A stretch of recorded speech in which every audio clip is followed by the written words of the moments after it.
पेड़ का दर्द। एक छोटे से गांव के किनारे एक बहुत पुराना बरगद का पेड़ था। वह पेड़ गांव वालों की जिंदगी का हिस्सा था।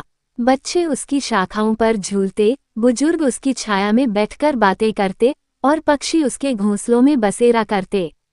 लेकिन किसी ने कभी सोचा भी नहीं था कि उस पेड़ के दिल में भी एक दर्द छुपा हुआ है। एक दिन गांव के पास से गुजरने वाले एक संत ने उस पेड़ के नीचे विश्राम किया। अचानक संत को ऐसा लगा जैसे पेड़ उनसे कुछ कहना चाहता है। संत ने अपनी आंखें बंद की और ध्यान लगाया। पेड़ ने धीरे से कहा, हे संत, क्या आप मेरी बात सुन सकते हैं? संत ने मुस्कुराते हुए कहा, हाँ बोलो, मैं तुम्हारा दर्द सुनने को तैयार हूँ। पेड़ ने एक गहरी सांस ली और कहा, मैं सालों से इस गांव में खड़ा हूँ। मैंने सबको खुशियाँ देते देखा है, लेकिन किसी ने कभी मेरे दर्द को महसूस नहीं किया। लोग मेरी छाल काटते हैं, मेरी शाखाएं तोड़ते हैं और मेरे नीचे कचरा डालते हैं। मैं ये सब चुपचाप सहता हूँ क्योंकि मैं चाहता हूँ कि लोग खुश रहें।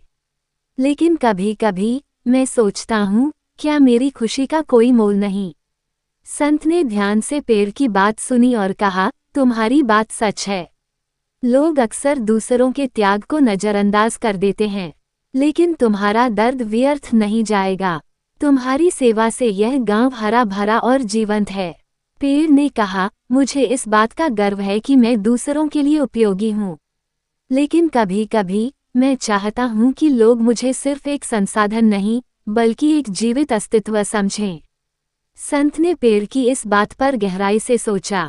अगले दिन उन्होंने गांव वालों को इकट्ठा किया और कहा, क्या आप जानते हैं कि यह पेड़ जो हमें छाया, फल और जीवन देता है, उसे भी प्यार और सम्मान की जरूरत है? गांव वाले चौंक गए। उन्होंने पहले कभी पेड़ को इस नजरिए से नहीं देखा था। संत ने उन्हें पेड़ का दर्द समझाया और कहा, जैसे हम अपने परिवार और दोस्तों का ख्याल रखते हैं, वैसे ही हमें प्रकृति का भी ध्यान रखना चाहिए। ये पेड़ भी आपका साथी है, जो निस्वार्थ भाव से आपकी सेवा करता है। गांव वालों को अपनी गलती का एहसास हुआ। उन्होंने फैसला किया कि वे पेड़ की देखभाल करेंगे। बच्चे अब पेड़ पर झूलने के बाद उसकी शाखाओं को प्यार से सहलाते।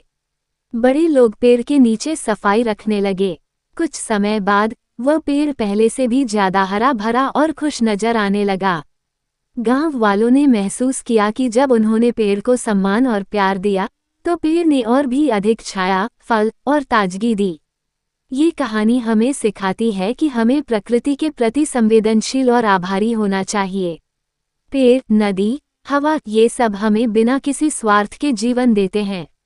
हमें इनका आदर करना चाहिए और इन्हें सुरक्षित रखना चाहिए, क्योंकि प्रकृति ही हमारी असली साथी है।